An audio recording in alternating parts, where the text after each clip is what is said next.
Hi friends, welcome back to కిడ్రాక్ Banu channel. ఈరోజు video వచ్చేసరికి ఏంటంటే వెంకటేశ్వర స్వామి కరేపాకు తీసుకురాలేదని చెప్పి లక్ష్మీదేవిని ఒక ప్లేస్లో అయితే వదిలేస్తారు. నేను ఆ టెంపుల్ కోసం ఈ వీడియోలో చూపిస్తాను. ప్లీజ్ వీడియో లాస్ట్ వరకు అయితే చూడండి.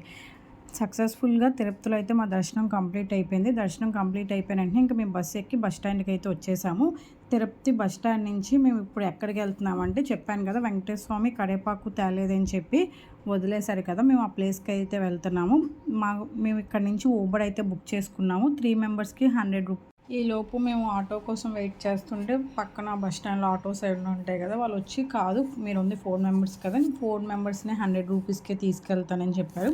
ఇంకా సరే అని చెప్పి ఊబర్ది అది క్యాన్సిల్ చేసేసి ఇంక ఈ ఆటో అయితే ఎక్కేసాం అన్నమాట. ఫైనల్గా మేము ఎక్కడికి వెళ్తున్నామంటే మంగాపురం అనేది వెళ్తున్నాము. మనకి తిరుపతి నుంచి ఒక 15 to 20 మినిట్స్ టైం అయితే పట్టిద్ది. నాకెందుకు ఊబర్ ఛార్జెస్ కొంచెం తక్కువనే అనిపించింది. తిరుపతి బస్ స్టాండ్ నుంచి మనకి తిరుచానూరు వెళ్ళడానికి బస్సెస్ అవైలబుల్గా ఉంటాయి, ఆటోస్ అవైలబుల్గా ఉంటాయి. మీరు ఊబర్ అక్కడ తిరుపతి బస్ స్టాండ్ బయట నుంచి బుక్ చేసుకున్నా సరే, ఊబర్ ఏదైనా సరే మనకి బుకింగ్స్ అనేవి అవుతాయి. బస్ అయితే మనకు ఒక 20 మినిట్స్ అయితే టైం పట్టిద్ది. తిరుపతి బస్ స్టాండ్ నుంచి ఈ టెంపుల్ దగ్గరికి రీచ్ అవ్వడానికి. ఆటో అయితే 15 మినిట్స్లో మనం రీచ్ అయిపోతాం అన్నమాట.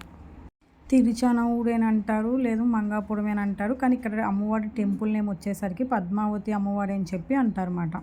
మనకి తిరుపతి రైల్వే స్టేషన్ నుంచి కూడా బస్సెస్ అవైలబుల్గా ఉంటే, ఒక లేదు అనుకుంటే కాణిపాకానికి, తిరుపతికి, మంగాపురానికి, కాళహస్తికి ఇలాగ ట్రావెల్స్ మాట్లాడుకొని కూడా వెళ్తారన్నమాట. కంపల్సరీ ఈ తిరుపతి వెళ్ళేటప్పుడు కొన్ని ప్లేసెస్లో ఈ టెంపుల్ అనేది కంపల్సరీ ఉండిద్ది. వెంకటేశ్వర స్వామిని దర్శించుకునే కంటే ముందు అమ్మవారిని దర్శించుకొని తిరుపతి వెళ్ళాలి అని చెప్పి చాలామంది అంటారు. అలా ఎందుకు అంటారంటే, ఫస్ట్ అంటే ఇప్పుడు మన ఇంట్లో అయినా సరే లేడీస్దే పై చేయ, లేడీస్ ఏదంటే అది అలా అని అంటారు. ఇది ఎంతవరకు నిజమో అబద్ధమో నాకైతే తెలీదు. కానీ మేము తిరుపతి వెళ్ళేటప్పుడు కంపల్సరీ అమ్మవారి గుడికి అయితే కంపల్సరీ అమ్మవారిని దర్శించుకొని వెళ్తాం అన్నమాట. తిరుపతిలో దర్శనం అయిపోయాక అమ్మవారిని దర్శించుకుంటాం, లేదంటే అమ్మవారిని దర్శించుకొని తిరుపతినే వెళ్తాం. అది మేము వెళ్ళేటప్పుడు మాకు ఎలా వీలుగా ఉంటే మేము అలా అయితే వెళ్తాం. మీరు ఎలా వెళ్తారో కింద కామెంట్ సెక్షన్లో కామెంట్ అయితే చేయండి. ఫైనల్గా టెంపుల్ దగ్గరికి అయితే రీచ్ అయిపోయాం. ఈ టెంపుల్కి చాలామంది అయితే కంపల్సరీ విజిట్ చేస్తారు.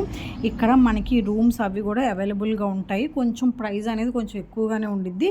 టెంపుల్కి సంబంధించిన రూమ్స్ అవి కూడా ఉంటాయి అన్నమాట. ఒకసారి మీరు క్లియర్గా చెక్ చేయండి. అండ్ అలానే మనకి టెంపుల్ పక్కనే కోనేరు కూడా ఉండిద్ది అన్నమాట. ఇంకా మేము తిరుపతి నుంచి డైరెక్ట్ అమ్మవారి టెంపుల్కి వచ్చాము కదా, మేము మార్నింగ్ నుంచి ఏం తినలేదని చెప్పి ఇంకా మా డాడీ మా అమ్మ టీ తాగుదాము అంటే ఇంక ఇక్కడ టెంపుల్ ఆపోజిట్లో మనకి ఇదైతే ఉండిద్ది. మీరు ఒకళ్ళు టెంపుల్కి వెళ్తే ఇక్కడ టీ అయితే తాగండి, టేస్ట్ అయితే బాగుంది. ఇక్కడ ఓన్లీ టీయే కాదు, జ్యూసెస్, మనకి టిఫిన్స్ అవి కూడా అవైలబుల్గా ఉంటాయి, ప్యూర్ వెజ్. ఓన్లీ అమ్మవారిని దర్శించుకోవడానికే వచ్చాము అని అనుకున్న వాళ్ళకి ఫోన్స్, లగేజ్, ఒక బ్యాగ్ అయినా ఉండిద్ది కదా, అవన్నీ ఎక్కడ పెట్టుకోవాలి అనుకుంటే మనకి టెంపుల్కి సంబంధించిన లాకర్స్ అవైలబుల్గా ఉంటాయి. లేదు అనుకుంటే బయట మనకి ఆటోస్, బస్సెస్ ఆపుతారు కదా, అక్కడ లాకర్స్ ఉంటాయి. మీరు అక్కడైనా సరే లాకర్స్ అనేవి రెంట్కి తీసుకోవచ్చు అన్నమాట.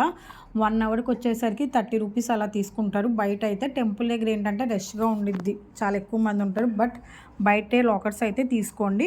ఫస్ట్ నేను మీకు ఇక్కడ వీడియోలో చూపిస్తున్నా కదా, 2 గేట్లు అయితే ఉంటాయి. ఒకటి మనం వెళ్ళడానికి, ఇంకోటి దర్శనం చేసుకుని బయటికి రావడానికి అన్నమాట.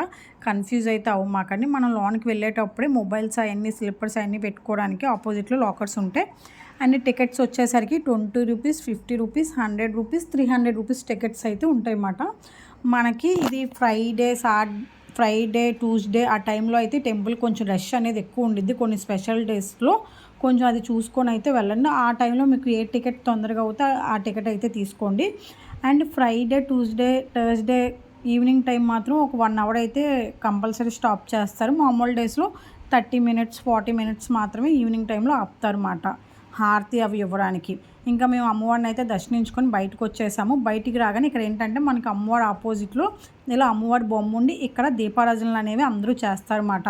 మనకి ఇక్కడ ఏంటంటే కొబ్బరికాయ సెట్ ఇస్తారు. ఒక దీపారాధన కొబ్బరికి, అందులో పసుపు తాడు కంపల్సరీ ఇస్తారన్నమాట. దీపారాజుని వెలిగించాక మీకు పక్కన ఉండి కనిపిస్తుంది కదా, ఉండికే లక్ష్మీదేవి బొమ్మలు అయితే ఉంటాయి చుట్టూరు. అక్కడే పసుపు కుంకుమ వేసి ఆ తాడు కూడా ఆమెకే పెట్టినట్టు పెట్టి, తర్వాత తాడుని కొంతమంది అక్కడే వదిలేస్తారు, కొంతమంది తీసుకొని లేడీస్ మంగళస్తోత్రానికి అయితే కట్టుకుంటారు అన్నమాట. మనకి కొబ్బరికాయ సెట్ వచ్చేసరికి 50 రూపీస్ ఉండిద్ది, దీపారాజన వచ్చేసరికి 50 రూపీస్ ఉండిద్ది అన్నమాట. ఇంకా ఫైనల్గా మా దీపారాజన అంతా కంప్లీట్ అయిపోయింది. ఇంకా మేము బయటకు అయితే వచ్చేస్తున్నాము. ఇక్కడ ముగ్గులది తీసుకుందాం అని చెప్పి చూసి ముగ్గులది అయితే తీసుకుంటున్నాం అన్నమాట. ఈ టెంపుల్‌లో మెయిన్ ఏంటంటే వెంకటేశ్వర స్వామికి, అమ్మవారికి కళ్యాణం అయ్యాక సారె అనేది తీసుకొస్తారు కదా! అప్పుడు ఆ సారెలో అమ్మవారు అన్నీ తీసుకొచ్చారు. ఒక కరివేపాకు తీసుకురాలేదే అని చెప్పి వెంకటేశ్వర స్వామి ఇక్కడ వదిలేశారు అని చెప్పి చాలామంది అంటారు. ఇది ఎంతవరకు నిజమా, అబద్ధమా అనేది మీకు తెలిస్తే కింద కామెంట్ సెక్షన్‌లో కామెంట్ అయితే చేయండి. ఇంకా ఇలాగ కొన్ని షాపింగ్స్ అయితే చేసేసి మనకి ఇక్కడ అన్నదానం అనేది పెడతారన్నమాట. కాకపోతే ఇక్కడ ఎలా అంటే మనమే లైన్‌లో నుంచొని ప్లేట్స్‌తో తీసుకొని వచ్చి ఇక్కడైతే కూర్చొని తినాలన్నమాట. ఈవినింగ్ 6 నుంచి స్టార్ట్ చేసేస్తారన్నమాట. మేము ఈవినింగ్ 6:30కి అలా వెళ్ళామన్నమాట. ఎందుకంటే మళ్ళీ మాకు నైట్ 8కి ట్రైన్ కాబట్టి మేము ముందే వెళ్ళి తినేసి ఇంకా అయితే వచ్చేసాం. వేడివేడిగా టేస్ట్ అయితే చాలా బాగుంది. సాంబార్ అన్నం అండ్ పెరుగన్నం. అమ్మవారు కరివేపాకు తీసుకురాలేదని చెప్పి వెంకటేశ్వర స్వామి ఇక్కడ వదిలేశారని చెప్పి అంటారు. ఇది ఎంతవరకు నిజమో అబద్ధమో మీకు తెలిస్తే కింద కామెంట్ సెక్షన్లో కామెంట్ అయితే చేయండి. ఇంకా ఫైనల్గా మా దర్శనం అనేది కంప్లీట్ అయిపోయింది. కంప్లీట్ అయిపోయాక మేము ఇక్కడ నుంచి ఇంకా తిరుపతి రైల్వే స్టేషన్ అనేది బయలుదేరిపోయామన్నమాట. ఈ వీడియోలో నేను ఏమైనా మిస్టేక్స్ చెప్తే కింద కామెంట్ సెక్షన్లో కామెంట్ అయితే చేయండి. మీకు ఏమైనా తెలిసినా కూడా కింద కామెంట్ చేయడం మాత్రం మర్చిపోమాకండి. Thank you for watching my channel. Bye. See you on next video. Subscribe చేసుకోండి.